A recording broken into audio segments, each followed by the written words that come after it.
Hello, grafting video കേട്ടോ. അതായത് നമുക്കൊരു ഒരു മാവിൻ്റെയും ഒരു സപ്പോട്ടയുടെയും കൊമ്പ് കിട്ടിയിട്ടുണ്ടായിരുന്നു.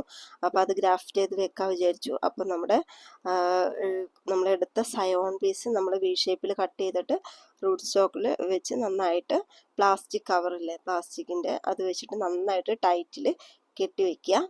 എന്നിട്ട് അതിലോട്ട് നമ്മൾ സിപ്പപ്പിൻ്റെ കവറുണ്ടല്ലോ, അതിൽ ഇച്ചിരി വെള്ളമാക്കിയിട്ട് അത് ഈ റൂട്ട് സ്റ്റോക്കിൻ്റെ മേലെയായിട്ട് കെട്ടി വയ്ക്കുക. കെട്ടുമ്പോൾ നല്ല ടൈറ്റിൽ കെട്ടി വെക്കണം. ഒരു 2 ആഴ്ചയൊക്കെ കഴിയുമ്പോഴത്തിന് ലീഫ് ചെറുതായിട്ട് വരാൻ തുടങ്ങും. പിന്നെ നമ്മൾ അടുത്തതായിട്ട് ചെയ്യുന്നത് നമ്മൾ സപ്പോട്ടയിലാട്ടോ. സപ്പോട്ടയിലും ഇതുപോലെ ഒരു സയോണ് കിട്ടിയിട്ടുണ്ടായിരുന്നു. അപ്പോൾ അതും ഇതുപോലെ നമ്മൾ കട്ട് ചെയ്തിട്ട് നമ്മൾ റൂട്ട് സ്റ്റോക്കിൽ കട്ട് ചെയ്തിട്ട് സയോൺ അതിലോട്ട് വി ഷേപ്പിൽ കട്ട് ചെയ്ത് സയോണ് നമ്മൾ അതിലോട്ട് ഇറക്കി വയ്ക്കുക.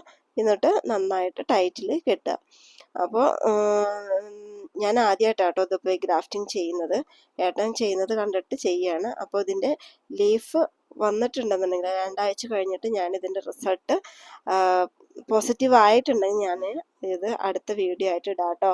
അപ്പോൾ നമുക്ക് ഗ്രാഫ്റ്റിംഗ് ചെയ്യാനൊക്കെ ഏറ്റവും അതായത് പഠിക്കുന്നവർക്ക് ഒന്ന് ചെയ്ത് നോക്കുന്നത് നന്നായിരിക്കും കേട്ടോ. എനിക്കിത് ചെയ്തപ്പോൾ എനിക്ക് നല്ല ഇൻട്രസ്റ്റ് ആയിരുന്നു.